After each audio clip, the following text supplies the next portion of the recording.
Jaehwan needs to become stronger, and his thrust alone is insufficient. Especially the strong thrust, while it's good against numbers, when up against a strong individual, it's not as effective because the damage radius is too wide. This time, Jaehwan was only able to use it to distract catastrophe and buy time. And it seems he need a new technique to deal with powerful individuals. When the dust of the battle settled, the fortress master calling out to Jaehwan, asking him to come closer. Even though he become a dead, he has been observing Jaehwan all this time, and thanking Jaehwan for fighting the Soul King. Suddenly, he grabs Jaehwan, as Jaehwan says that he is not into that kind of things. But then, he says that maybe it's time for Gorgon to experience some changes, and begs Jaehwan to receive something from him. Jaehwan felt powerful energy flowing into him. It was the master's spirit. But it wasn't just a normal spirit, as the power was absorbed. A drawing of Black Serpent appeared on Jaehwan's left arm. The master says that Jaehwan has a familiar energy that brings back old memories for him.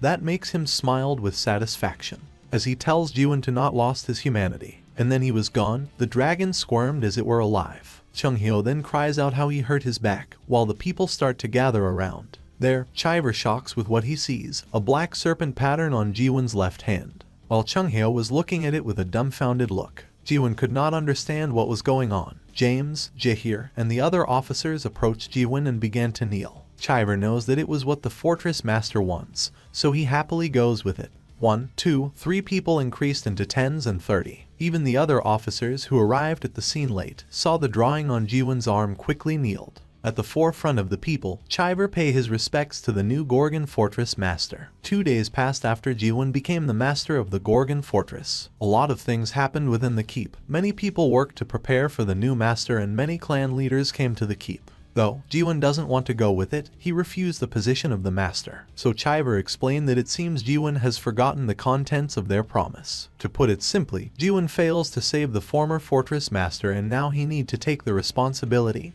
and becomes one. Though, even if Jaehwan wants to pass the position to someone else, the mark in his hand can only be passed down when the current master dies. So, he's stuck with a lot of documents and paperworks that need to be looked at by today. After a while, Jaehwan came across a letter written by the 17th Master Arbat. The paper moves on its own, and congratulates him for being the new master. In the letter, Arbat explains to Jaehwan to not become greedy for more. He begs Jaehwan to not try to change anything, and to not lose himself. Every existence in this place knows that this world can't be changed. Because of that, what this world needs isn't a change but an extension of their lives. So, what they need isn't change for the minority but peace so that the majority can survive. In the end, the former 17th Master Souls become corrupted because of overwork. After telling Jaehwan all of that, the paper starts to go back into the drawer. Now he knows what kind of existence the Fortress Master is, an existence that stops changes for the life of the majority. And right there he decides to get rid of the position of the Fortress Master. He explained that a fortress simply means it's a fort, a military building that's supposed to protect the people from enemies. But then, how if the enemies no longer exist? The purpose of the fortress would cease to exist. If that happens, the Fortress Master wouldn't be needed. However, it's impossible until Jaehwan manages to unite chaos, so he determined to do so. There aren't funerals in chaos. Instead of that, a ritual known as Soul Farewell Procession is held to send off those who have passed on. As it's being held, people would talk about the souls of the dead, and after it's over, they will never speak of them again. Chiver takes the stand, as he said the name of the former fortress master, Emil Grochesk. He didn't exist anywhere in this world. He had neither a physical body nor a soul. He became a nutrient for the illusion tree while leaving only memories behind. Stands on the side nonchalantly. Jaehwan now finally knows that darn old man's name. With his ability as an awakened, he able to listen to the people that talk about him. The people realize that Jaehwan, who wears the fortress master's clothes, is such a young soul to become the new fortress master. A plump man with a huge belly approached. When Jaehwan answer yes, he says that Jaehwan looks very young, and he asks how old Jaehwan is. So he reveals that he is 60 years old. So the plump man asks whether Jaehwan is the fortress master's son. But he wasn't, so he introduces himself, the vice clan leader of Savant clan, Jang Ilhan. Ilhan knows from the rumor that Jaehwan is not an adapter, so he plans to get back at the humiliation he faced 10 years ago, where he got caught by a stubborn inspection gate captain. But now, the fortress master is dead, and the northern inspection gate captain is lying in a sick bed. And some random kid become the fortress master. He thought that is an opportunity presented by the heavens. Jaehwan shook Ilhan's hand, but something started moving as Jaehwan touched Ilhan's hand. Ilhan smiled as he found out about Jaehwan's spirit power once he touched Jaehwan's hand. So he held into Jaehwan's hand and activated a skill, a top-ranking skill, 8 Gates of Hell. It was a skill that only the highest-ranking officers of the Disciple of the Clan could use. The skill that only could be used upon skin contact. It trapped the target in a terrible prison filled with monsters gathered from the almighty land and would never be freed until the caster deactivated the skill. Ilhan opens up the third door as he tells Jaehwan to taste hell as a dragon head appears behind Jaehwan, where the moment later it opens up its mouth to breathe hellfire towards Jaehwan. The people notice that the current fortress master is acting weird, as Ilhan thoughts how Jaehwan now should taste the hellfire of the Crimson Dragon, Tiamat. But Jaehwan grips his hand tighter while expressing how Chaos surely has a unique way of shaking hands. He completely unfazed with the illusion, as he says that it's his turns now. In return, he summons his world, the Moon Eye, the same world's eye that able to help him defeat the Soul King. For a mere second looking at it, Ilhan lost all the strength on his leg, fell down kneeling in front of Jaehwan with sweats drenching on his face. As Jaehwan says that usually, one would be executed for insulting the fortress master, but he is letting him off this time, and reminds him to be mindful next time. Next is Jaehwan's turn to speak, as Chiver explain how the voice amplification works and has been casted on the rostrum. Here's what Jaehwan said. He doesn't know who Emil Grachesk was, not about the work he did, the way he lived, nor the kind of fortress master he was. It's none of Jaehwan's business, and he know that a lot of people aren't happy with him now, though he doesn't have a lot of spiritual power and he is very young. In truth, Jaehwan become the fortress master because of luck, where originally he doesn't want to become one. So he said it. For those who feels unhappy with him being the fortress master, can challenge him into a one-on-one match, and the first person to defeat him will become the fortress master. Kaiman, the Southern Sea Clan leader, expresses how refreshing it is that the former fortress master has chosen an amazing man. Though there is a catch with challenging Jaehwan. He adds that the period of the challenge will be 1 month, and for all of those who fails in challenging him, must become a part of the Abyss Expedition squad that will depart in 2 months. You can see how ridiculous that statement is by looking at the old man, the stupefied Chunghao. A few days later, it is explained Chiver's real feeling, as he believed in Jaehwan. It's because, from the moment he saved Gorgon from the Forbidden Heaven clan, he already recognized him as the fortress master, even if he makes ridiculous declaration like wanting to get rid of the fortress master title and uniting chaos. But he wakes up to the chaos that Jaehwan's made, as Jahir reports to him that the divine physician boosting himself up to the people that he had fought with the new fortress master, adding that even if the 10 clans are there, they wouldn't be able to defeat the new fortress master. That makes the situations even more out of control. So Chiver rushes towards the master's office. As he opens up the door, gushes of wind blowing up paper welcome him. Chiver is mad, with the thought that Jaehwan didn't do all of his work, but who's welcome him is Carlton with linen bandages all over his head and body, working on the documents. It turns out that Jaehwan bullied him into doing the master's work for him, so he has no choice but to follow his order. Meanwhile, Jaehwan is in the training ground. He thrusting into Carlton's statue to train his thrust so he can focus it into a single point. It can be seen that he makes quite an improvement with his softer pose than usual when Jaehwan asks the old man to see it. It turns out that Chunghao also wants to try to defeat Jaehwan and become the new fortress master. That instant, Jaehwan performs his thrust to the old man where he closely manages to dodge. That makes quite a deep hole into the fortress's ground as Chunghao nags him, telling him how can he attacks the old man for real and asks him to respect the elders. But then, suddenly there's a man fell down in the training room. The old man notices him as the Lightning God clan leader, Yan Yang. A few minutes ago, he infiltrated into the training room intending to assassinate Jaehwan. His power is his lightning speed to assassinate his target. That's why it makes sense for him to challenge the fortress master that way. As he get into position to attack Jaehwan, he feels excited with the thought of him becoming the fortress master, but then the thrust comes towards him. The next thing he knows is he waking up beaten to a pulp. Who's welcome him is the old man that freaking him up even more. Jaehwan ignores them as he keeps training his thrust. But now Yan Yang knows that Jaehwan is not someone to meddle with. Though, it is still weird and doesn't make sense that Yan Yang never heard Jaehwan even in Chaos and the Almighty Land before. Then the old man reveals to him that everything about the new fortress master, Jaehwan doesn't make sense. Yet, after all of that, Yan Yang doesn't give up on the fight with Jaehwan as he prepares his move, while claiming that he will be able to win if they fight again. He also accuses Jaehwan that he can only hurt Yan Yang before because he launched an ambush. Jaehwan doesn't mind it, and telling the Lightning God clan leader to come again. In a flash, he disappears from his place, leaving only strokes of lightning. Instantly appears in front of Jaehwan, consecutively attack the Fortress Master twice, which Jaehwan easily evades. The next move Yeon makes is twisting his blades swiftly to create a hurricane of lightning striking Jaehwan. Still, even without trying, the Fortress Master easily dodged that. In the end, Yeon perform his ultimate attack, called Lightning God Art. He summons an orb filled with chaotic lightning, thanks to him gathering all of his energy into it, as he thought it will be able to destroy Jaehwan in one go. Though, Jaehwan appears behind him, saying that particular technique takes too long to prepare.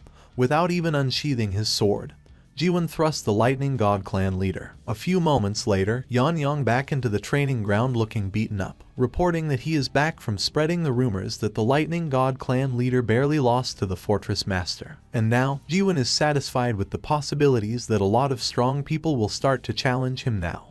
Somewhere in the Almighty Land's 5 great clans, the Jaehwan clan, Yeon starts from a humble beginning. Even then, it still take him 100 years to get to where he is now. He is a slave, and the comrades that cleared the tower with him also became slaves there for the rest of their lives. But they started to either get sold to fight on battlefields or died as slaves. After working for 100 years, most of his comrades who were also slaves have died. However, he has survived miraculously. After gaining trust for 100 years, he was able to officially become a servant. However, the day he became an official servant, he started to defy his own fate for the first time, because he couldn't live the rest of his life like that. He decided to betray the trust that he gained over 100 years and plundered the secret manual vault of the Jaehwan clan. And that was how he stole the Lightning God Art. When he learned the skill, every single cell in his body became younger, and making him able to use the Lightning God's power freely. That's the secret knowledge of the Jaehwan clan. Even though the price for stealing from them was to be chased by them for 20 years, which led to them eventually killing him miserably. After he got summoned to chaos, he was able to become the 9th clan of the 10 clan in 100 years. But Jaehwan, who hasn't even lived for 100 years, became the Fortress Master of Chaos. On top of that, Chunghyo, the divine physician who knows the spare better than anyone else, actually smiled with the arrival of Jaehwan. The old man then reveals how 1 week before Yeon came, when Gorgon almost got occupied by the Forbidden Heaven clan. It seems that their personals have been preparing from a long time. However, Jaehwan saved Gorgon from collapsing and stopped the Soul King that descended upon the Fortress Master's body. That's all the current Fortress Masters has done. That actually shocked Yeon. Suddenly a man with a huge build comes in, the Fire King clan leader, Kangwon, requesting a fight with the Gorgon Master. Behind him is Kaiman, the Southern Sea clan leader, though Jaehwan tells them to come at him together as he is in the midst of practicing his thrust, and he doesn't have much time to duel them one by one. Kangwon insisting on it, he dashes forward, summoning his fire power, filling the room with flames, and with his sword in hand he strikes towards Jaehwan. That first attack feels like an appetizer for Jaehwan. He evades it and their blade finally met at the next round. Though, Kangwon assumes that Jaehwan is afraid of his flame, but it's totally not the case for the Fortress Master. Then, Jaehwan grips his fist tightly, saying that he is not afraid at all. He punches the Fire King clan leader, where he fortunately manages to defend it with the side of his sword. After that, without even giving him a break, Jaehwan uses a slight thrust on him, saying to tell him later whether Kangwon is afraid of his thrust. In the end, Jaehwan fails to fully control his power. His strength ended up too strong, sending the clan leader quite deep into the ground. A few moments later, the scenery changes. The fire are extinguished with the water that starts filling the training ground. The next person that will fight for a chance for a Fortress Master position is Kaiman, the Southern Sea clan leader, a 6th-stage adapter that seemed to be so excited to receive the thrust from the Fortress Master. Inwardly, Jaehwan can only thoughts how the strength of the clan leaders seems like a Pokemon.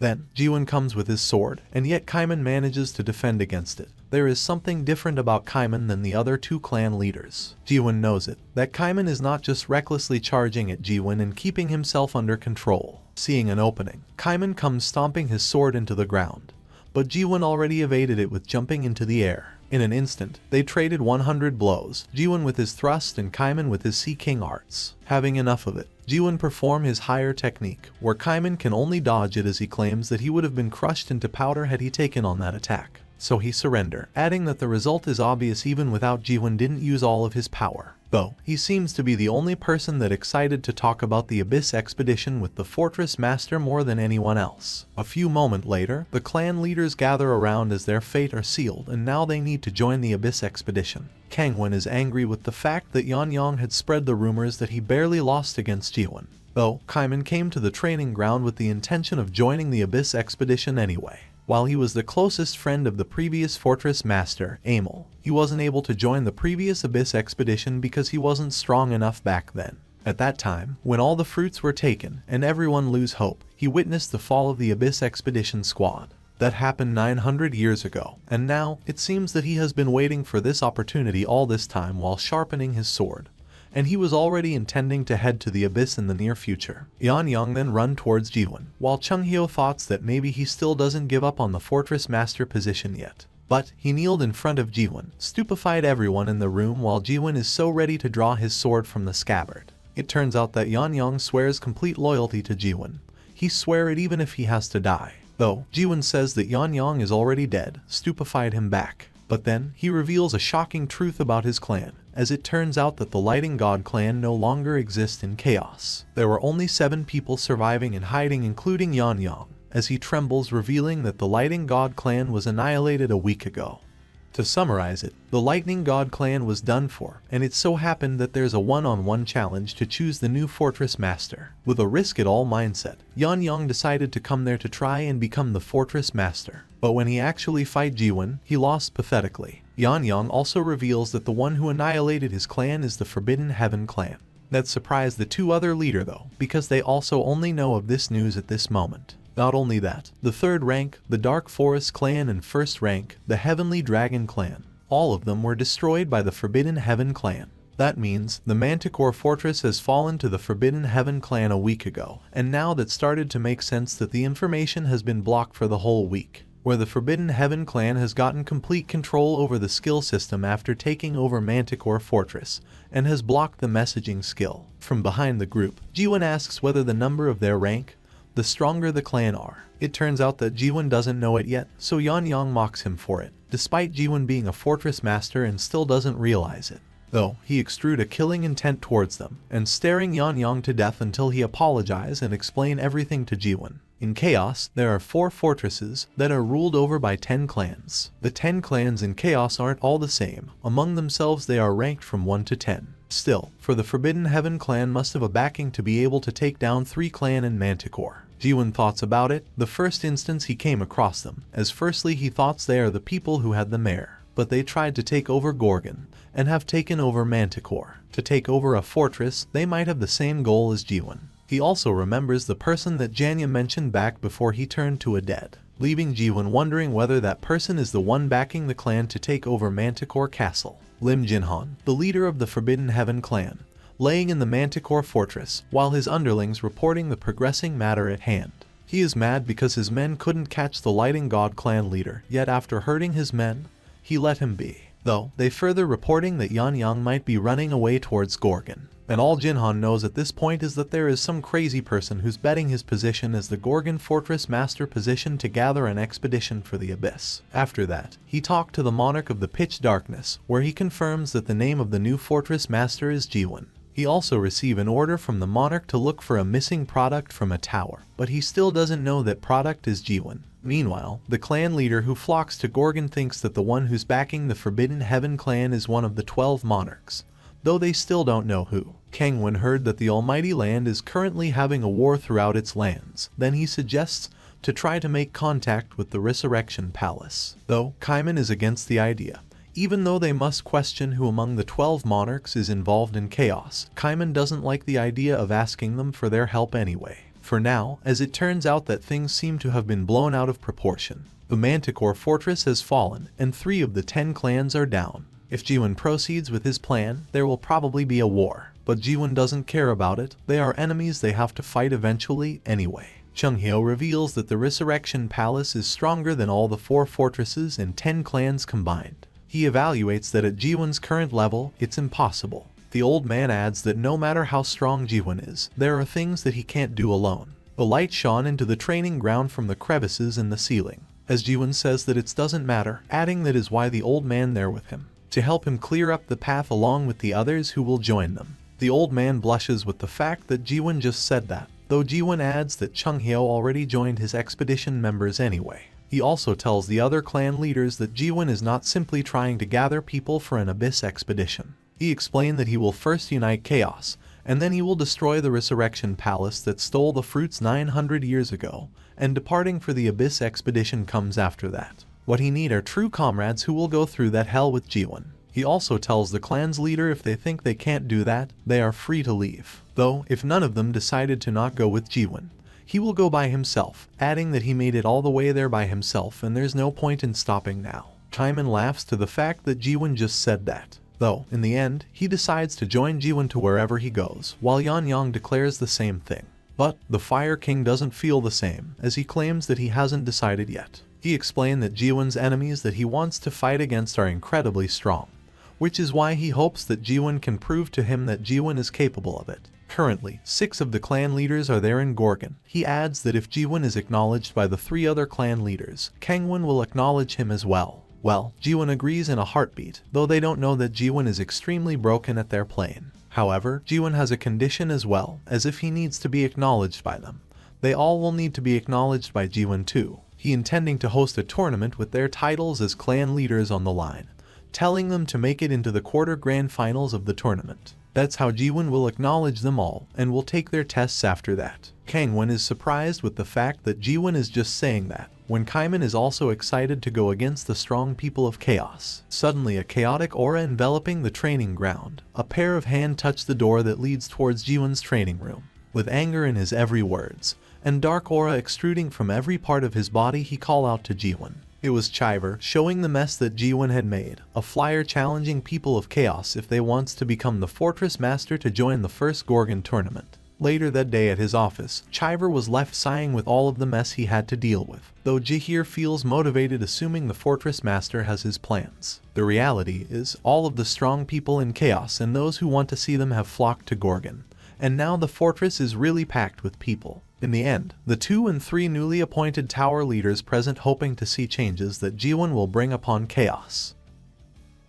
Somewhere else, at the Great Ocean, south of Chaos, Dryad, a fortress that's been built in the south, made by nature out of the roots and secretion from the plant-type guardian horn beast. Dryad would suck on the moisture of the Great Sea. Aisha Lincroft feels something bad has happened. She uses a top skill level called Scout, seeing far distance outward to the outskirt of her fortress. There she sees that the dead are going towards Gorgon, and that's one of the 3 mega dead, the backwards walking maggot. The dead notices her and sent its intent toward Aisha that pushes her quite aback. The first thing she can think of is to inform the Gorgon fortress master, and she sends a bird toward Gorgon with a message regarding the mega dead with it. Meanwhile, at the northern streets of Gorgon, the arena is filled with people who wants to either join or watch Jaehwan's tournament for the fortress master position. Shin Mujuk, the limitless clan leader, expresses how fast the progress is. Chunghyo presents beside him, greets him explaining because the strong one are all raised hell and killed tons of people during the preliminaries. They both are top-ranking powerhouse in chaos, though they kind of hostile toward each others, as both of them are growing since the last time they met. Meanwhile, on the stage, Kangwon is battling his position with a woman wears a black mantle that able to hold her ground against the Fire King clan leader. With all of his power, Kangwon performs his mightiest technique, summoning a fire blast from his sword strike. Though, the mysterious woman doesn't get hit with it. She is evading by jumping up in the air. Thanks to the momentum, she falls down, striking towards the Fire King. In the end, she is able to defeat Kangwon, the clan leader of the Fire King clan. Both Mujuk and Chunghyo notices that the mysterious person has the same technique as the Steel Monarch, Hyo-Yo, Azure Cloud Mystic Footwork. They can only assuming that the Monarch are up to something in the competition for the Fortress Master position. Moving on to the Quarter Grand Finals, Savant clan leader Jegal Myung appears on stage, as the people cheers up to finally able to see a really strong contender from the top military advisor in Chaos. Jegal greets Chunghyo that makes the old man angry with how arrogant Jegal is, to greet the divine physician with only a blink, while Mujuk tells him to calm down as Jegal is only a 400 years old kid. Though, Chunghyo feels ecstatic as someone who's going to beat Jegal on the old man's behalf has appeared. It was Jaehwan. He appears on stage from the quarterfinals to face every opponent in succession himself. Jiggle knows Jaehwan's, but as the top military advisor, he evaluates that Jaehwan's plan is impossible to do, while Mujuk sees the new Gorgon Fortress Master for the first time, wondering whether he will be able to win against Jiggle. Though, Mujuk also feels an energy from Jaehwan that's similar to Chunghyo's, and he asks whether Jaehwan is the old man's disciple. Though all the spectators turn pale, they couldn't believe what they are seeing. The sheer power they are witnessing is unprecedented. The spectators realize that they were not mistaken about what they see, as Chunghyo says, how come a monster like that be someone's disciple? Jiggle stuck on the arena wall. The 60 years old fortress master, Jaehwan, beat Jiggle with a single strike. As he falls down from the wall, Jiggle thoughts how he is joining the tournament, only to remind the fortress master about the tragedy that happened 900 years ago. When hope arrives, however, a hope that can't come true brings about a greater despair. Jiggle doesn't want that to happen again, so he cannot admit defeat against Jaehwan. Thanks to what he previously said about one-on-one battle, Jiggle challenges Jaehwan into a battle of wits. The people are angry at Jiggle for not accepting the result, but Jaehwan doesn't care, so he accepts it. Then he summons it, a battle arena, when at the same time a notification welcomes Jaehwan, welcoming him to the military strategy formation world. To put it simply, it's a MOBA battle arena, as Jiggle explains that the people from the Almighty Land enjoy playing it. It is a formation game. Jiggle thoughts that Jaehwan doesn't know anything about it, but Jaehwan expresses how simple the game is. He knows it well, a strategy game where its main scenario would be a war between 3 races, and they would have to gather resources and train troops in real time, so that they can destroy enemies building to win. He knows that kind of games so well, as Jaehwan spent his younger days at the PC cafe to play more than 10,000 hours of it. In the end, Jiggle chooses the terrain and Jaehwan agrees to it. Jiggle chooses undead race to play while Jaehwan chooses human race. Jiggle knows well about the meta of the game. He knows that human are the weakest race, while undead can win through early game and snowballed from there. He already has a plan sets up to establish his foundation first and win by using ton of troops. Though, the human already came, swarming into Jiggle's base attacking the undead army he possesses. That confuses him with the fact that Jaehwan attacking his base with only farmers in early game. On top of that, Jaehwan also in the middle of building a watchtowers in Jiggle's base, treating it like Jaehwan's own base. And they're attacking while hiding the watchtower, which is a defense building.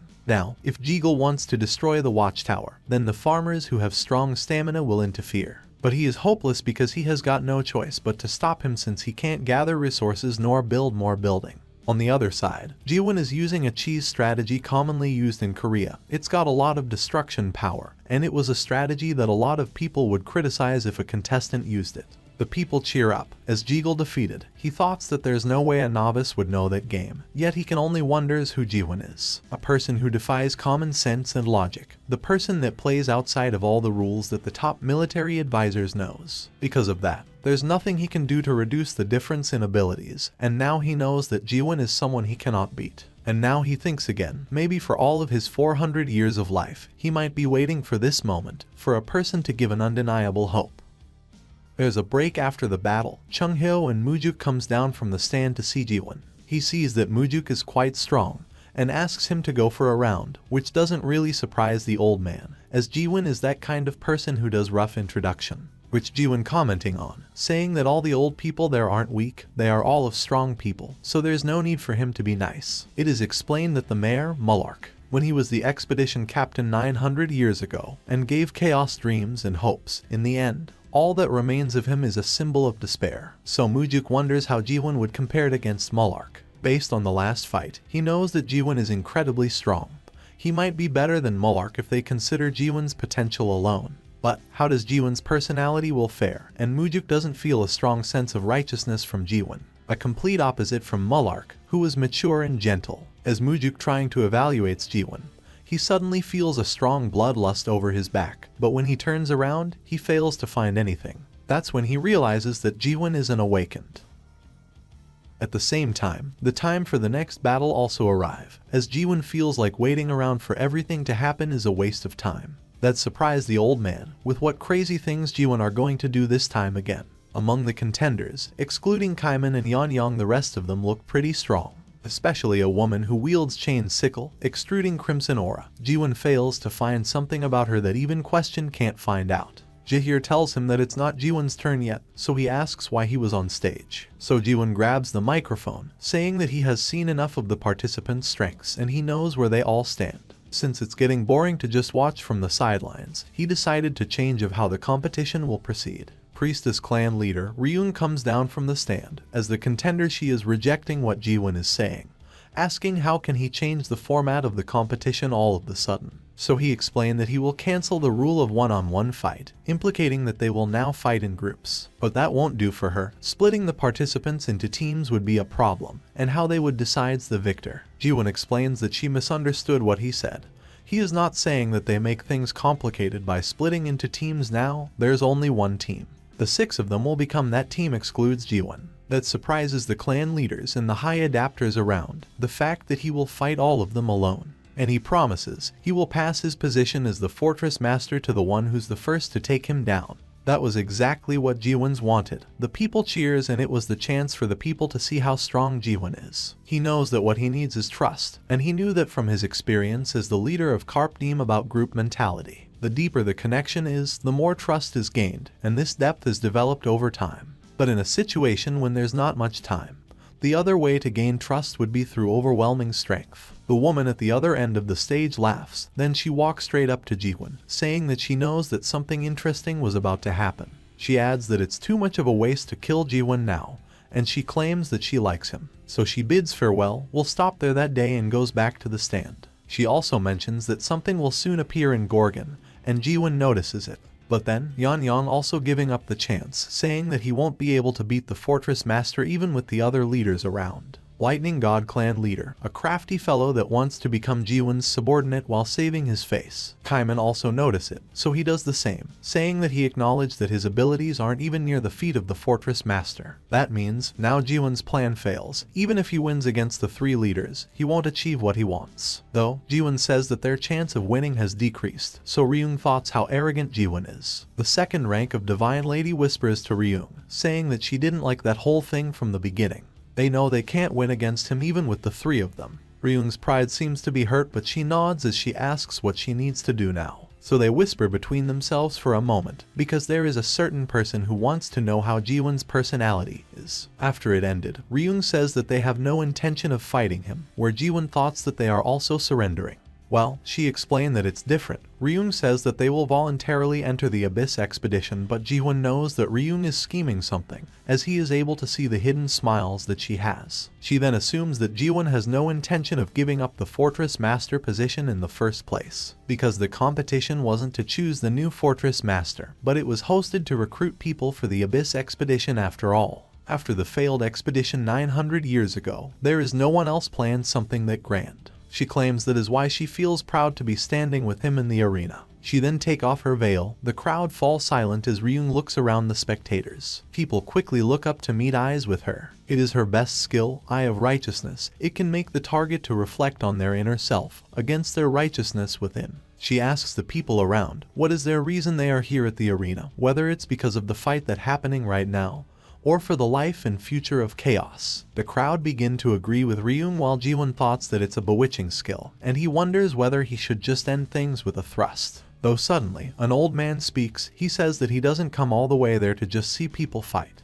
that who's as strong as the 10 clans, Gentleman's Sword, Han Myungwon. That actually pissed Jaehwan off, as he thoughts that they are in league with each other. Meanwhile at the castle, a blue messenger bird arrived at the office of the inner Gorgon fortress. Carlton quickly goes to the master's office, going to see what it's all about. He froze as he reads it. The message says that a group of dead, including a mega dead, is approaching Gorgon fortress, sent by Druid fortress master. So he looks outside. He is so surprised how the chaotic sign shows him. Though, at the arena, Jaehwan also notices something is happening, but he can't understand what it is, while Ryung continues running her mouth. At this moment, she finally has complete control of the flow of the crowd, and she adds that there is still an important question left unanswered. She asks who will be the expedition's captain, as she wants that the Gorgon fortress master, Jaehwan, would take up that role. Han then says that expedition captain is not a position that one can take up with just exceptional strength and wits. He then suggests for Ryung to use righteous audit on the fortress master. Jaehir ended up getting bewitched as well, telling all of the people to leave the stage except Jaehwan so Ryung could use the skill. She then performs it, asking Jaehwan whether he will go through the righteous audit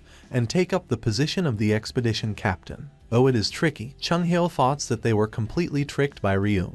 It is explained that higher stage adapters would ask her to use the righteous audit on them to fill up the enlightenment value in order to move on to the next stage. On one hand, if he just sends everyone flying like usual, then the Abyss expedition would be done for, because no one would want to follow an expedition captain that would stab his subordinates to death. But if they do nothing, then his personality will go through a test, and to think the test is using the righteous audit to test his personality, which is questionable at best. Though he agrees to it, once Ryung confirms it, Jaehwan and the crowd begin to close their eyes. The darkness then turn into something else. A chill begin to cover them. It was the beginning of the question. When Jaehwan opened his eyes again, he finds himself standing on top of vast ocean. Ryung's stage of skill now begin with the ocean region. She explained that most of the ocean region consists of dangerous seas like that, so things like a ship being wrecked like that happen from time to time. That is when the first question appears for him. He needs to make a decision whether to let those who are alive continue to survive and give up on one person, or Jaehwan won't give up on a single person, even if it means they will sink. And that is righteous audit, as Ryung asks him what will he do faced with that predicament. If he chooses number 1, then someone will blame him for being heartless. If he chooses number 2, then they will blame him for poor judgment. So, no matter what the fortress master chooses, he will be questioned on whether he deserves to be the expedition captain. But then, he speaks, he chooses number 3, even though there is none of that option. He says that he will save everyone and save the ship from sinking. The hidden choice that only appears when you look for your own answer, there appears the third option. He won't give up on anyone. Will save one who fell into the waters and get everyone to take turns to go into the water while waiting for the rescue team. But before Ryung reveals what the hidden option is, she asks him what he wants to say first. So Jaehwan speaks, the people are dying because of the sea. In that case, he will just split the sea in half. That confuses Ryung, as she assumes that Jaehwan is losing all rationality because he was too flustered. Unknown to her, Jaehwan is that capable to do that. A powerful force of energy gathered at the end of Jaehwan's sword. Ryung in turns is flustered, asking Jaehwan with what he is trying to do. But the old man knows that pose, so he quickly tells everyone to get away quickly. As Jaehwan strikes his thrust outward, then something shocking happens. The image of the ocean created by the righteousness audit is divided in two, and the ocean opens up. Error notifications appear one by one, telling the caster of the skill that an error has occurred in the system. People come to him, swarming while thanking him for saving them as they disappear one by one. Jaehwan thoughts of something that no one seemed to understand as the righteous audit is ending. Ryung shouts furiously with her hair in a mess from the wind created by Jaehwan's thrust, asking what is the meaning of that. Though, with his aura extruding, Jaehwan tells her to stop fooling around. Ryung flinches as she also senses something. Just then, an announcement sounded from Gorgon Keep. An emergency notification code 1. The highest emergency evacuation order. After looking around for a moment, Jaehwan knows where the emergency come from, so he runs towards it. Marching of deads are advancing towards Gorgon, while the protagonists of Gorgons including Jaehwan gather around on one side of the fortress. Yeon expresses how his clan got wiped out in Manticore, and now he is facing a swarm of dead in Gorgon, and he thought he finally might die now. Though, Kangwon mocks him with what happens there, what would he do it in the Abyss expedition? But it turns out that Kangwon's leg is shaking really bad, faced with the swarm of the dead. The old man duo wonder to think that a brat that's not even 900 years old is now taking up the lead role in Chaos, Limitless, Southern Sea, Savant, Priestess, Fire King and Lightning God. 6 of the 10 clans of Chaos are gathered in Gorgon. To think he would see something so crazy in his life again. Chung-hyo thoughts that it reminds him of what happened 900 years ago. Though, the dead that's calling the dead. When a medium dead appears, small dead would gather. When a large dead appears, medium dead would gather. And recently in Gorgon, the Soul King, Catastrophe, has appeared. The culprit that made each fortress build high walls. The disaster that brings about horror to chaos is approaching, Mega Dead. The backwards walking Magret. Smoke filled the sky, and the people are terrified with the fact that swarm of huge dead coming into the fortress. One by one, the people that has been touched turning into dead. Ryung witnessed the top of the fortress's wall filled with sea of dead that feels impossibly endless, as she thoughts how screwed dealing with it, losing all of the strength in her legs meeting that kind of an end. Nearby, an old man fell down from running. As he turns around, a huge dead already appears ready to devour his soul. Surprisingly, Ryung quite concerned with the people of Chaos, even though she couldn't, she wants to save the man. As the dead attacks the man, Han comes running to close in the gap while Ryung screams her lungs out asking him to save the old man. Unfortunately, when hands strike the dead, it already devours the old man, piercing his heart out. In the end, he can only apologize for not able to deal with that many dead. That shocks Ryung, thinking that they are all powerless, way too powerless in the face of an overwhelming force, while at the same time, a dead's tentacle striking the man, that instantly turning him into dead. Now, the world that Ryung sees is a world where every single choice is useless, as she wonders what use is there in getting the right answer for a world like that. In a world without choice, without a hope, her eyes turn empty as more and more massive dead coming into the fortress. Though, a stroke of lightning appears, striking the dead that's about to strike her in half. For the first time since his appearance, Yang finally take up a role, and willing to put his life on the line for someone else, to fight, and to live. With all of what he has, he helps Ryung to deal with the dead, while telling her to get a grip. Not only him, Kaiman and Kangwon also fighting tooth and nail to deal with the Sea of the Dead. The 6 clan leaders that gather in Gorgon band together to save every people they could. While Ryung thoughts on how they are doing something like that, as they will only simply buying time even if they fight to death. She thinks that there's no way they can win, and what is it with them, whether they are that fearless or simply reckless. Though, looking at Yang, they are trembling, and they are afraid. But then, if that's the case, what on earth is the hope that keeps them moving? Though, the 3 Pokemon, the 3 clan leaders fighting while surrounded by a lot of massive dead that wants to devour them whole. While all of that clan leader having such a hard time dealing with the swarm of dead, Jaehwan, the newly chosen fortress master, is fighting against the mega dead, Magritte. One monster, a dead that's stronger than all of those swarm of dead combined. From behind him, appears an ordinary dead that's going to strike him, though he simply grabs its neck and snaps it, while more and more dead raining down toward the fortress. Though, he is angry with the fact that Magritte is biting the fortress he leads. Not only that, it also controls the crumbled building into the tiny human that stands before it. Yet, it doesn't stop there, as it stamps its massive leg intending to stamp on Jaehwan, and he's simply jumping around to evade the attacks. Not only that, it also has a troublesome ability. When Jaehwan close in on it, it stamps around annoyingly. But when Jaehwan moves away from it, it summons an orb of chaotic energy and using it to shoot a powerful beam. But Jaehwan doesn't phased with it, and at the last second he evades that beam of energy. Still, the beam manages to destroy the tower behind him, scattering stone everywhere. But then, Magritte doesn't stop and keeps summoning the energy in his mouth again. That makes Jaehwan angry with how hard it is to deal with the mega dead. This time, he decides to take the beam of chaotic light head on. Meanwhile, Chunghyo and Mujuk, though they have strength on par with each other, are having a hard time dealing with the Sea of Dead. The divine physician remembers the horror from 900 years ago, where the Abyss expedition, a mere humans party, can do nothing in the face of such a huge despair. He has nothing. He knows that nothing can be done.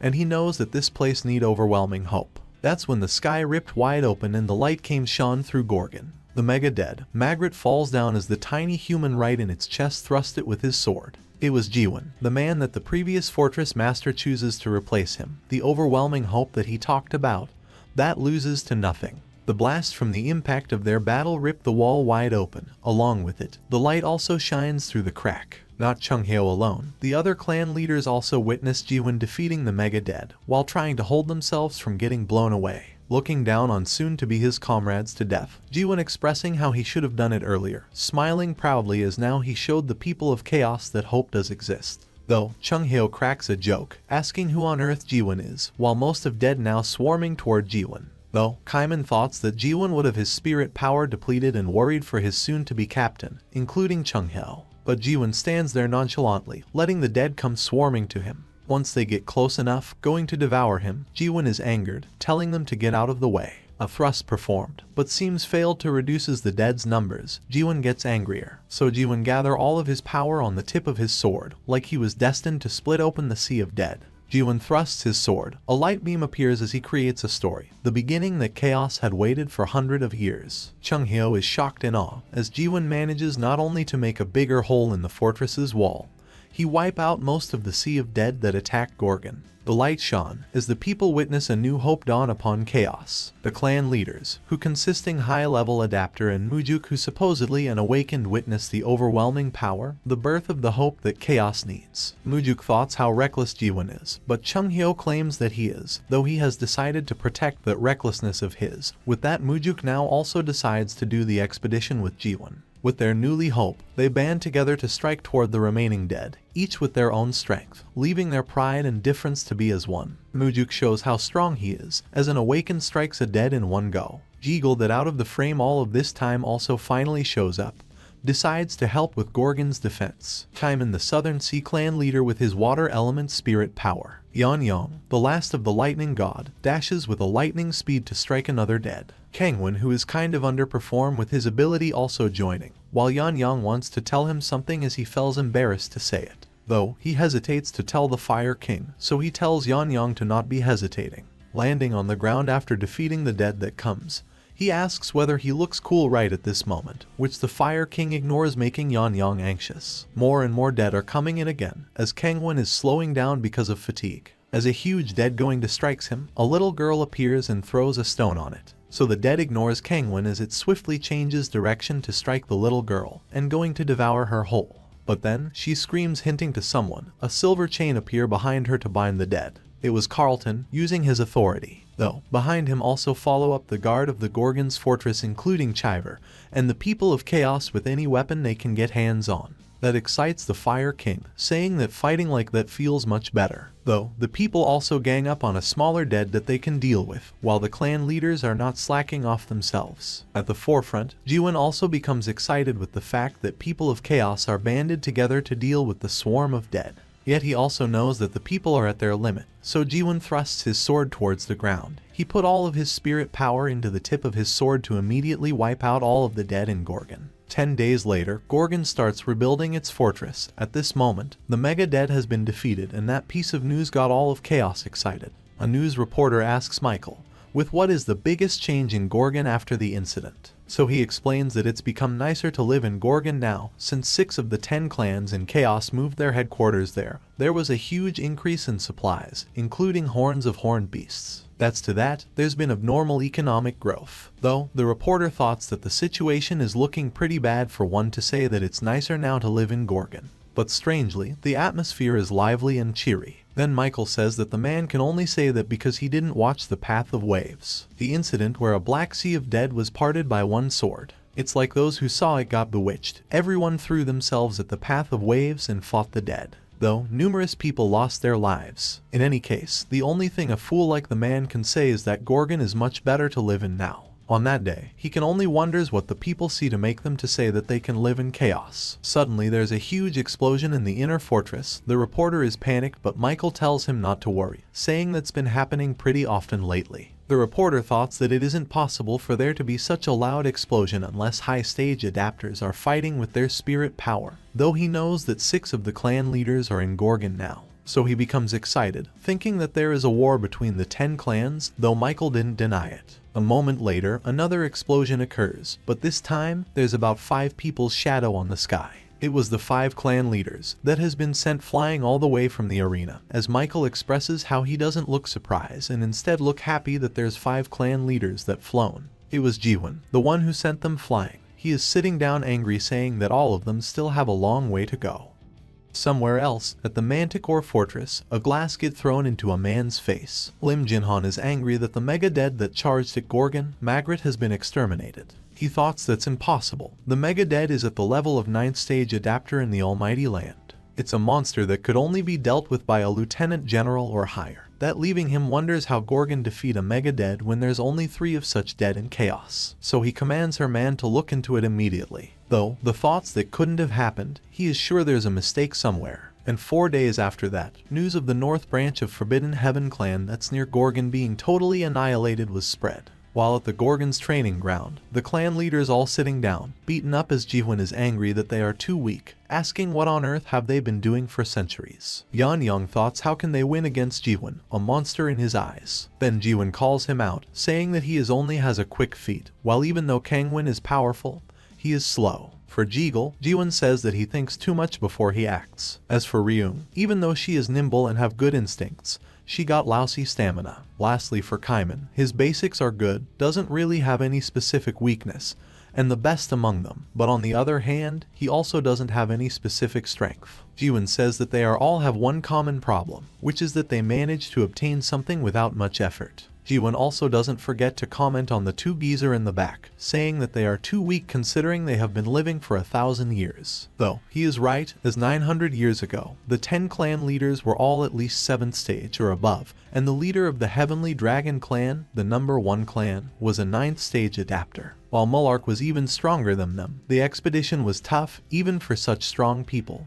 That's kind of place Abyss is. Then, Jaehwan explains further that during the recent subjugation of the north branch of the Forbidden Heaven clan, half of the clan leaders were either greatly injured or almost died. They weren't even attacking the Forbidden Heaven clan's headquarters, Manticore. They are already in that sorry state from dealing with a single clan, so he asks how they can go on with the expedition like that. So, as of today, Jaehwan commands them that all of them will be undergoing special training for a week. Jeagle blushes with the thoughts of him being jacked. That shows how he is truly a nerd. Then, he reveals that all of the clan leaders there are adapters. It's not that easy to jump to the next stage then explain how long adapters cultivating will take. Normal non-adapters would take at least 10 years before they become first stage adapters. They would take 20 years to reach second stage, 40 years to reach the third stage, and then take 80 years to reach the fourth stage. Most humans would lose their lives before that. That's why from the 4th stage onward, they are also called high stage adapters. So he asks whether Jaehwan is trying to turn them into awakened. That's quite a big deal that makes the Fire King shocked yet confused. From what Jeagle's heard, awakened don't accumulate power consistently over time. They are able to reach the next stage through a sudden enlightenment. And that's right, Jaehwan says that only if they are able to abandon their own world. Yanyang is also confused and asking what Jaehwan's means. That's when Chunghao chips in. He explained that for one to achieve complete awakening, there are a total of 3 stages. Among them, the first would be to destroy the world of adaptation that they have lived in so far. Those who are able to do that will be able to dismantle this world and see it for what it truly is. Ryung understand that he is asking them to throw away things like status, which is a benefit of the system. But Yanyang still doesn't understand, so she banters him, saying how he become a clan leader with that level of his understanding. Though, regardless of how smart he is an overcharged adapter too. To explain it, overcharged adapter is someone who have extreme affinity with skills in the interface system, and possess the ability to grow from 10 times to beyond 100 times faster than the normal adapters. Basically, they are a minority that received the system's blessing. Then, Kangwon says that he is a fool, adding that most of them there are an overcharged adapter, and there's no way someone would be able to throw such a talent away so easily, except Kaiman, as he's saying that he can throw away his skill, his world, anything, if he can become stronger, adding that it's anything except the hatred he has towards the monarchs. Ryung speaks to him, saying that Jaehwan is asking them to throw away everything, and that might not just end with losing what they have accumulated. She also reminds the people present about the Great Disappearance. Jaehwan has no idea about it, so she explains that it started along with the appearance of ruptures. They suddenly appeared 700 years ago in the Almighty Land, the terrorist group known as Ruptures, and declare that they were fighting the cultivators. Though, they are brutally killed by the monarchs of the 4 areas who retaliated big time against their declaration. After that they proclaimed to those who want to become an awakened to come to the Forgotten Land. There were at least thousands of adapters that gathered in the Forgotten Land at that time, though only small portion of them came back and only managed to attain the first stage awakening. Jaehwan asks what happened to them, then she revealed that they took their own lives. They experienced severe mental breakdowns. They either went mad or lost their memories. They all had different symptoms, but they had one thing in common. They didn't know who they were. Jaehwan then speaks to Ryung again to make 2 things clear right away. He tells them that he is not a part of Ruptures, but he get why she is suspicious of him since he said that he is an awakened. Secondly, like she said that awakening can be dangerous, so he will accept volunteers for those who want to awaken. To those who doesn't want to be awakened, he will help them train to achieve a higher stage of adaptation. Though, Ryung is shocked with that, even after Jeagle explain about the power process of an adapter. But Jaehwan says that it's not a problem, and asking them to follow him to the yard of the fortress. There stand tall a tower that looks like a tower of nightmares. Michael, who make the tower, notices them coming, so he greets the fortress master while Jaehwan immediately wants him to activate the tower. Yanyang comes closer to the tower, realizes that the tower made from horned beast's horn, where it suddenly glows up, as Yanyang gets surprised and flustered, saying that he wasn't doing anything.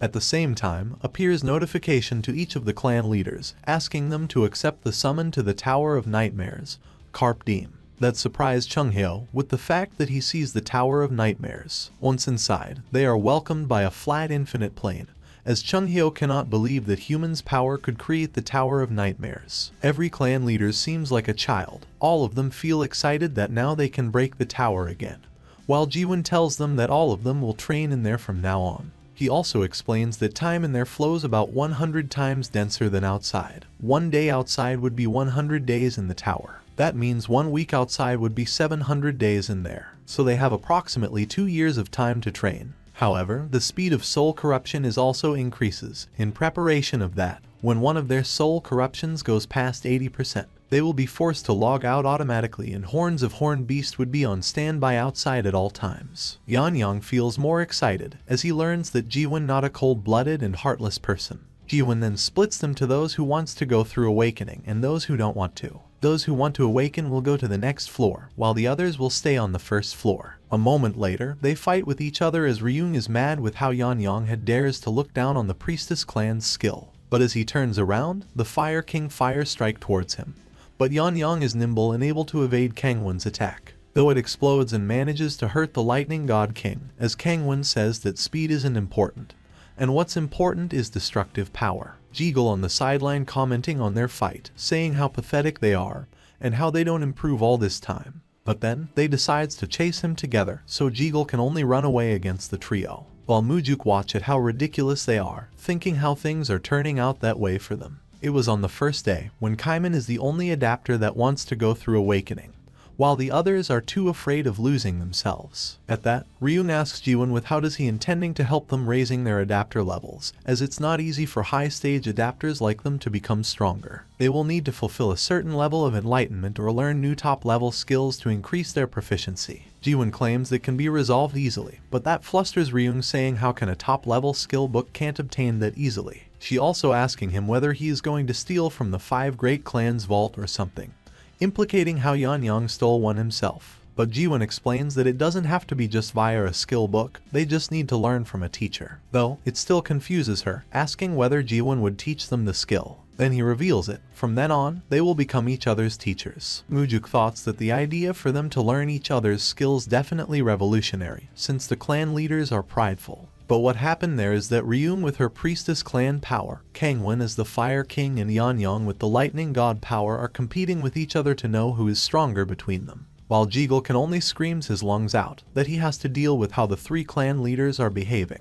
And Mujuk thoughts how things might actually go according to the Fortress Master's plan as he wonders how Kaiman is doing on the 2nd floor. Now, he lost count on how many times he repeatedly thrust his sword. He questioned himself whether he did 10,000s, 100,000s, or maybe over 1,000,000 times already. Though, from behind, a sound can be heard telling him to increase the speed of his. It was Jaehwan, who supervises him so he doesn't lost himself, while Kaiman asks whether he really can become stronger like that. But Jaehwan tells him to stop asking question like that, adding that he should have felt it right about now. There Kaiman sees the particle that make of the world. Jaehwan asks him further whether he is feeling uneasy because he hasn't fought against the other adapters. Though, Kaiman knows that he is not someone who's talented. But Jaehwan says that it's not. Kaiman is different from the other clan leaders that were blessed with being an overcharged adapter. But his consistency and pure hard work has brought him to being one of the strongest. And a mental fortitude that allowed him to not lose himself despite having reached question. The thing that leads on to awakening isn't pure talent, but willpower like Kaiman's. So Jaehwan believes in him, and he wants Kaiman to trust Jaehwan. That makes Kaiman grits his teeth, grips his sword tighter and keep thrusting his sword.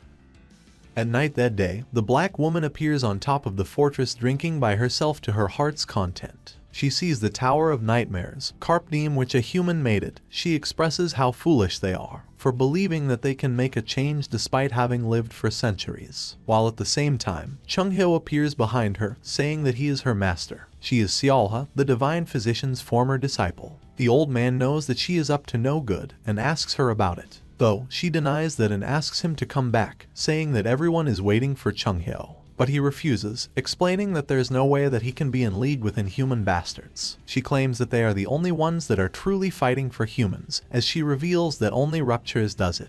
Chung-hyo says that Ruptures is already done for after the great disappearance occurred. But then Seolha laughs, as she close up on her former master and apologizes that she couldn't hold it any longer as she can't believe that Chung-hyo would say something like that. as she closed up on him, adding that because Chung-hyo is one of those who planned for that darn great disappearance. Though, Chung-hyo claims that it was far from the truth, as Seola says that things did progress in a different manner than what he wanted. She also says that Chung-hyo didn't stop it, and simply watched it happen, which she thanks him for that. If it weren't for him, her current self wouldn't exist after all. There are a lot of people that would swing their swords at each other hundreds and thousands of times. They would kill each other again and again. Among them, a very small minority of them would survive and swing their swords a billion times. They would become numb to life and death, be able to surpass being a human and see the world. That is how they obtain first keyword to awakening, dismantle. Chung-hyo unsheathed his sword, while simultaneously drawing his unique world enveloping both of the master and disciple, as he expressing how that is the wrong keyword. Seola laughs seeing how her master's unique world's still the same. He, who got scared of losing his humanity, weren't even able to draw anything in his unique world that he went through so much to make. Seola takes out her scythe while saying that she filled her world and become the second core captain of ruptures. That instant, her scythe swirling around, ripping Chung-hyo's world apart and replacing it with her own unique world.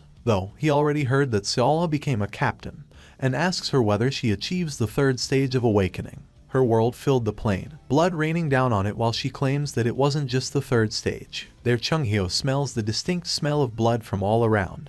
There are mountains of corpses and blood. He knows where that world was derived from. It's from the place of the great disappearance. Seola speaks, asking her former master whether he likes it or not, the world that he made, the outcome of his teaching. Chung-hyo takes a step back, because he has taken huge amounts of damage just through the destruction of his world. Seola says that the living aren't trying to pretend to be the dead, asking him whether he knows that nothing can be changed in chaos, while she is determined that chaos won't change, then asks him to come back with her to ruptures. But Chung-hyo says that it can, surprises her. He says it again that chaos will definitely change this time around, thinking that the hope he waited for arrived in form of Jaehwan. She is mad and disappointed, as she can't believe he can still make an expression like that, asking him whether Jaehwan changes him. He didn't answer, as the sea of blood dissipating. She says that just like how he failed 900 years ago in chaos, and 700 years ago in the almighty land. Also that time when Chung-hyo abandoned ruptures and ran away, she turns away while telling her former master to do whatever he wants,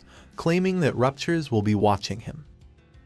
Meanwhile in the tower, Kaiman's still going through awakening. The first stage of it is to question the world. Second stage of awakening is to understand the world one's questioned. While Kaiman goes through the third stage of awakening, to forget the things that the world decided for him, he starts to lose himself. As his consciousness starts to dissipating, Jaehwan comes swooping in, calling out to him to wake him up. Jaehwan thrusts his sword towards him. Fortunately, Kaiman wakes up and manages to closely evades the thrust. Kaiman is surprised. From the back of the smoke, Jaehwan tells him that he doesn't want to see that pathetic side of Kaiman. He thrusts his sword towards Kaiman again. In that instant, his head gets smashed open. The thrust doesn't stop and keeps barraging him, while all he can thought of is that he can't even make himself think that he will win. He can't even begin to fathom how strong Jaehwan is, and he begins to question himself whether he becomes stronger to begin with. Jaehwan screams, telling him to remove the limits that the world has set on him, and he wakes up. That instant he achieved the third stage of awakening, and reborn with the moon eyes. He immediately summons his unique world, and starts his own thrust as well. Jaehwan smiles as he sees that Kaiman is able to forget the Kaiman that the world decided on.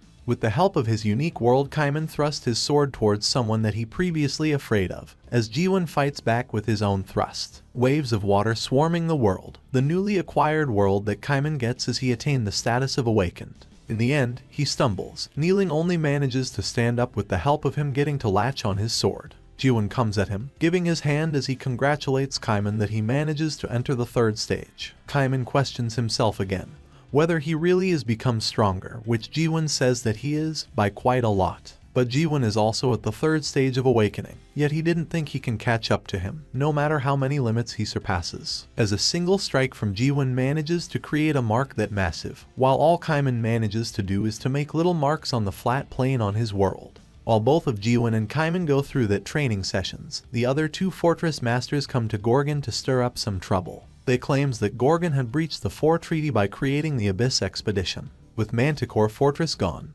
there are now only 3 fortress master present, and Yan Yang rebukes them that they don't care about the treaty anymore, which the Garuda master tells him that it is outrageous. To face them off, Chiver is present, saying that the meeting is set to talk regarding the Forbidden Heaven clan incident. But Garuda Fortress Master Cold-Blooded Monarch, Gal Huidong, an 8th stage adapter, still talks about the expedition, saying that the captain that will be leading the expedition should be picked after a fair evaluation. Dryad Fortress Master Aisha Lincroft also agrees with him, while asking where is the Gorgon Fortress Master goes all of that time. It turns out that both of them set up the meeting right after the Fortress Master left the fortress. Before Chiver manages to refuse the message, another message arrives telling that the Garuda's envoys had departed. Huidong then says that how can they trust a kid who's only lived for 50 years to form the Abyss expedition. He is mad, asking them all, the high adapters present, whether they would give chaos to some random kid. Suddenly, a blue light envelopes with lightning appears in front of him. It was Yan Yang, daring Huidong to say that again.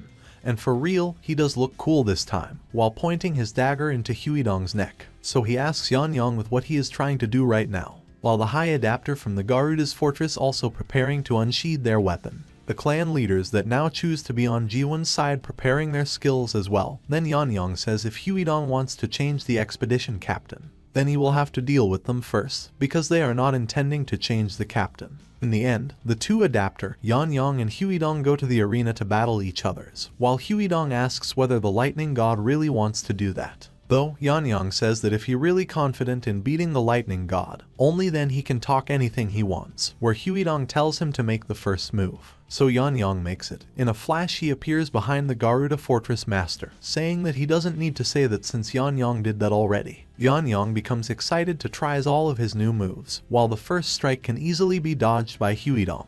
In retaliation, Yan Yang dashes again, circling around the man in black, while Huidong smiles, expressing how fast Yan Yang is. While all this time, he doesn't make a move, so Yan Yang jumps up in the air, using his falling momentum to strike his dagger to Huidong, which he defends with his golden chakram. Huidong is surprised, saying how he can't believe Yan Yang power, as he is at the early stages of a stage 7 adapter, summoning another golden chakram, while admitting that Yan Yang is indeed become stronger than he thought. He summons up to 20 golden chakram, saying no matter how hard Yan Yang struggles, he can't surpass the difference between adapter stages. Then he performs it, golden meteor chakram, claiming that Yan Yang will unable to win against him, a stage 8 adapter, and will stop fooling around. Yan Yang is not afraid of it. He takes the attack head-on, evading what he can and take on the chakram that he can't dodge. The other clan leaders are worried for him, calling out to him, and they know that Huidong is strong. As Yan Yang blown away from the strikes, Huidong says that he did great to be able to hold on that long against the Garuda's Fortress Master, and he is sure all of them can see that the lightning god has fallen. And since he won, as promised, the expedition captain will change. But before he finishes, Yan Yang speaks, claiming that the battle is not over. His body is now envelopes in lightning, saying that he is still standing just fine. His clothes turn to rags, his eyes glows blue, as he mocks the fortress master that he must scared since he is spouting nonsense earlier, so Yan Yang will show him something interesting. Yan Yang dashes to Huidong, with his dagger in both hands, while Huidong says how simple Yan Yang is, and as he thoughts that speed is the only thing he has. Then, from his dagger appears fire, using the Fire King's 18 slashes technique, burning the golden chakram with every swing of his dagger. That surprises Huidong, and he knows that it's Fire King's technique. Not only that, Yan Yang uses 8 invisible trap, the Savant clan's technique, shocking Huidong even more. He shouts how they can teach their secret technique and skills to other people, asking them whether they still have pride left after that. Yan Yang appears from behind, asking back would pride put food on the table for them, and in an instant he performs double slashes to the high and mighty fortress master. Though he is not fazed, instead it angered him, so he uses his highest technique as well, saying it would only be right for him to get serious as well. He summons his chakram again, combining it into a massive one that towering the fortress. The people from Garuda Fortress knows, so they start scattering and get away from the arena as far away as possible. Kangwon and Jeagle knows it as well, so he drags Chiver with him while Mujuk is not fazed, as it seems he knows what about to happen. Then Huidong strikes it, the massive chakram descends upon the world, Golden Sea Chakram. It broke the arena, stone fly over everywhere, and Aisha witnessed the power of her equal, the Garuda Fortress Master. The explosion twisting around, while Huidong provoking Yan Yang asking where the lightning god is and whether he would survive that attack. Suddenly a light attack comes to Huidong's way. It's from above him. Yan Yang take on the attack like a madman, unfazed and ignoring it, as he claims that he will stop fooling around, and commends the Fortress Master that he did great. Using Mujuk's skill called Shin Mujuk style, Cloud Dragon Series, Heavenly Sword. The lightning strike like a catastrophe in Huidong's eyes, and Yanyang stops as his dagger reaches the Garuda Fortress Master's head. In that split second, Mujuk appears between them to stop Yanyang, telling Huidong that is enough, and asking that they can consider the match is over. He also tells him to not use the guardian horned beast, Garuda, for a battle of that purpose, even though he can win against Yanyang with it. It's morally wrong to use an anti-dead weapon against fellow adapter, so he grits his teeth as he admits his defeat. Mujuk then commends Yanyang for his amazing feats, defeating an 8th stage adapter while he is only a newly 7th stage adapter. He stays on the stage, announcing that Huidong lost to the lightning god, asking who's next going to battle him. He calls out to Aisha, asking whether she wants to go down for a fight, or anyone on their side to feel free to come down if anyone wants to fight.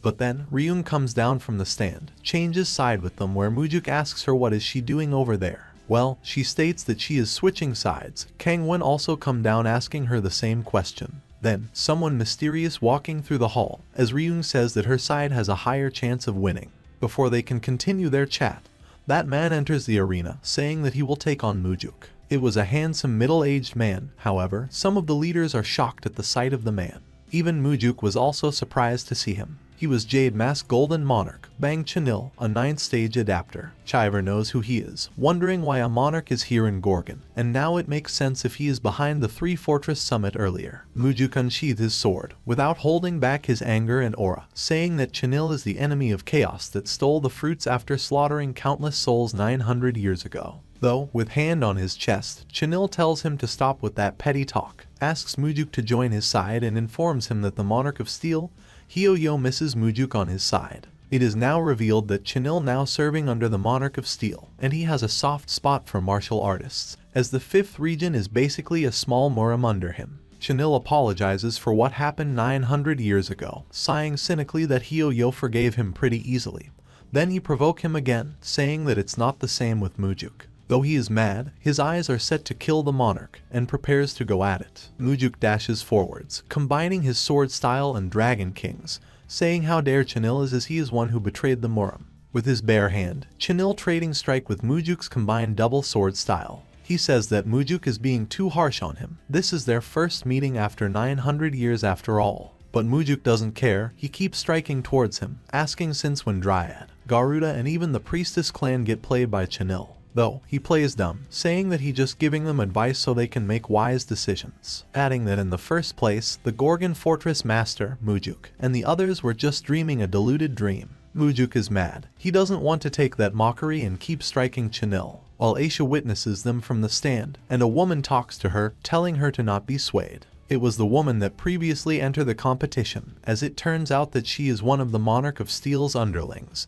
emissary of the Monarch of Steel, Hai Young. She says that the current Gorgon Fortress Master, Jaehwan, is more dangerous than the Forbidden Heaven clan leader. He is trying to use the Abyss Expedition Squad to unite chaos, and the Monarchs considers him a threat. That is a mark given to beings that try to change chaos, and every time threats appear, sign of hope would appear in chaos, and that sign would eventually lead to despair. Young adds that if they don't get rid of him, bloodshed will rage across chaos, reminding her that Aisha lived for 970 years, and she knows very well what happened 900 years ago, as Aisha remembers that tragedy, and won't let herself to let that happen again. That's also where Young comes in, asking her to work with the Monarch of Steel. And 1 week later, the 3 Fortress Summit take place in Gorgon, and right at this moment, Aisha is questioning whether that is the right decision. Meanwhile, Chanil keeps deflecting Mujuk's attack with spirit power from his bare hand and tells him that he can't defeat the Monarch. Mujuk doesn't stop. Using his technique called Heavenly Sword, enveloping his sword with fire, he strikes again at the Monarch. It creates a massive explosion, yet Chanil easily blocks it again, adding that great differences in abilities already exist between adapters' stages. But the difference between the 8th and 9th stage is a world of difference. Then Chanil grabs both of Mujuk's hands, as he mocks him to get to the 9th stage first before he come back and put his hand on Mujuk's chest, adding that because someone like him, who doesn't possesses the class of a monarchs, can't even put a scratch on Chanil.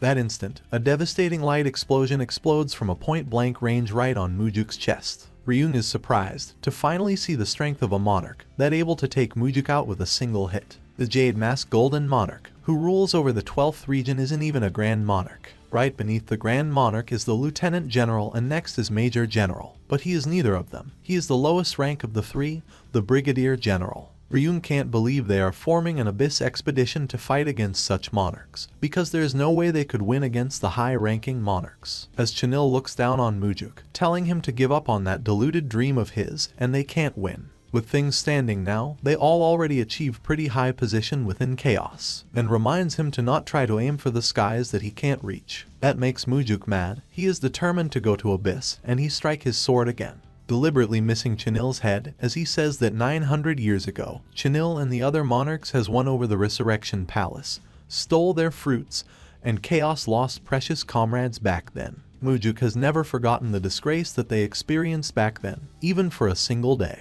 and expresses how things are different now. With all of his power, totally giving up on defense, Mujuk performs his stance to strike his strongest technique. Heavenly Sword. Enigma, he screams as he strikes it, the strongest technique that he possesses prepared to go against the monarchs. Chanil swing his hand, summoning a dark shadow, saying how pitiful it is that Mujuk doesn't choose to give up, while he claims that only death awaits Mujuk. He was shocked to see the full power of the monarch. Not only he is unable to scratch him, the power that he summons are dissipating in the face of the dark power the monarchs possesses. Not 900 years ago. Not now. Chanil grabs his head to pin him down. With rain pouring down, Chanil speaks that Mujuk can't change anything. Jigul and Kangwon screams as they dashes to the arena going to save him, while Chanil tells him to blame the Gorgon Fortress Master for making him dreams that deluded dream. But then, another person appears again, walking through the hall to the arena, apologizing to Mujuk for being late. He takes up his sword from his back, saying that the Gorgon Fortress Master will be late because he is busy. It was Kaiman with his massive blue sword in hand saying that he will do the fighting now, the newly awakened that reached the third stage of awakening after being helped by Jaehwan. But Chiver doesn't know that. He now thoughts that the Abyss expedition will going to fall apart before it even departs. Kaiman tells him to calm down, telling that since he is here, it's going to be alright. Then he asks whether Mujuk is okay, though Mujuk tells him to stop, adding that the monarchs is not someone Kaiman can deal with. Then again, he tells Mujuk that it's alright, so he tells Kangwon and Jigul to help evacuating the people there as far away as possible. That shocks them, and Jigul suggesting to fight the monarch together. Kaiman is not fazed. He is determined that he can take on the monarch, and will fight Chanil alone. Jigul looks even more surprised, but he knows well Kaiman's determination, so he let Kaiman be. It turns out that Chanil knows Kaiman as a kid that back 900 years ago is not strong enough to join the Abyss expedition because he wasn't strong enough. So that did happen. He confirms it, and he challenges the monarch to see how strong he is now. For disclaimer, Kaiman is now totally infected with Jaehwan's thrust, so you have been advised. Without waiting too long, Chanil summons all of his power, striking Kaiman in the face, that fortunately he can dodge. The monarch that uses his bare hand enveloped with a dark gold aura in Kaiman, a new kid in block that uses thrust. Their strike meet equally, and now, for the first time, a soul in chaos manages to stand his ground against the monarch from the almighty land. That surprises the monarch, with how things had turned out that way. The collision breaks and Chanil get pushed back several yards away. He feels the tremor in his hand as he commends Kaiman for that attack, so he asks what kind of a skill it is. So Kaiman explains it. Even though it's not as powerful as Jaehwan's strong thrust, it is way stronger than Jaehwan's normal thrust, and Kaiman announces it called thrust with all of his strength. Then he is suggesting the monarch to fight with all of his strength, otherwise one of the 12 monarchs will be killed right there. That angers Chanil, for a kid to dare saying that, so he summons his dark hand, signifies how he is so serious now. That shocks Kaiman a little, as Chanil controls his summoned hand to strike Kaiman. He also mocks the sea god, for daring to say that with a mere strength that he has. But Kaiman meet those hands head on. He prepares his stance and strikes his strongest thrust. That also solidify his determination to kill one of the 12 monarch, that is now present right in front of him. That makes Chanil smiles, as expresses how Kaiman still doesn't know his place. Then he attacks Kaiman again with the same technique, as Kaiman remembers how in the tower with Jaehwan when he attained the third stage of awakening. He asks whether he is really grow stronger within just that 2 years he thrusts. That is when Jaehwan reveals that the second floor's density is different from the first floor, and to perform 10 billion thrusts take longer than merely 2 years. That's when he activates his moon eyes. Even though it's not that strong yet, he summons his world and waves of water starts appearing. Then again, Chanil gets surprised even more, and now he knows that Kaiman is an awakened. Not only that, Kaiman now also able to coat his sword with his spirit power. With the help of his world, he thrusts at the monarch. Then he screams, claiming that such a petty tricks won't work. But to his surprises, a shock massive wave appears behind Kaiman. His strong thrust, the highest technique that Kaiman is able to perform. The waves that appears go toward the monarch seemingly feels have no resistance from the black gold hand. So it devours him, the high and mighty monarch that controlled the 12th area in the almighty land. What's left of him is his broken spirit, beaten up soul and rags that he wore. Chanil, that previously is a handsome middle-aged man, loses all of his strength against a kid that 900 years ago is not even worthy of joining a party. In the end, Kaiman fails to finish the monarch. As Chanil stands up, Kaiman tries to perform his strong thrust again. Ryung comes sweeping in. She immediately strikes her dagger towards the sea god, that quite surprising to Kaiman, as he doesn't know yet that the priestess clan leader switched sides. But then, he reveals that Jaehwan did tell him that it's about time Ryung has a change of heart. It turns out that Jaehwan knows from the starts and tells Kaiman about it. Ryung then tells the sea god to stand down, adding that no matter how strong he has gotten, she still can't believe he is trying to fight a monarch with just 2 years of training. But Kaiman doesn't care anymore about her. As he prepares his thrust, he gathers all of his spirit energy into his sword. He strikes his strong thrust again as he reveals that he thrusts for 200 years. This time, the thrusts take a different form, the same as Jaehwan's, and the two-person, the Monarch of Steel's underling, along with Ryung unable to dodge and get obliterates along the path of the thrust. Jegal and Kangwon can't believe what they witness. Even Mujuk is so shocked with the fact that Kaiman won against the monarch. Now they know that the fortress master, Jaehwan, has predicted all of that and sent Kaiman to the arena. Because he knows that instead of Chaos relying on Jaehwan, people of Chaos need to stand up on their own. Later that day, Aisha watched the video on where Kaiman defeats the monarch along with Ryung and Young. She has changed her mind, but not yet deciding on joining the Abyss expedition yet. Still, she knows how strong of a foe the Resurrection Palace is, even more than the Forbidden Heaven clan. Kaiman knows it, that even the monarch he defeated is only the weakest among the monarchs. But in truth, Aisha is moved by the fact that Kaiman is an adapter that was constantly crippled by his inferiority complex of not being an overcharged adapter. Has always despaired when facing a wall he couldn't surpass, and in the end, he changed that much. So then, Kaiman shows the tower that Michael made, a tower that one will not become a product after entering. A support system in form of horns from Horn Beast outside of it, and a place where all of the people in Chaos can use. Right now, Chaos is able to stand up through its own strength. Even the normal people are trying to enter the tower, who once found their courage after the Sea of the Dead incident. They are now able to choose the freedom that they once lost 900 years ago. So Kaiman tells her, if they don't get it back with their own strength, it wouldn't be of use. That moves Aisha's heart even further, so then she asks where the Gorgon Fortress Master is. Well, he is chilling in some random oasis in the desert with Chung Hyeo.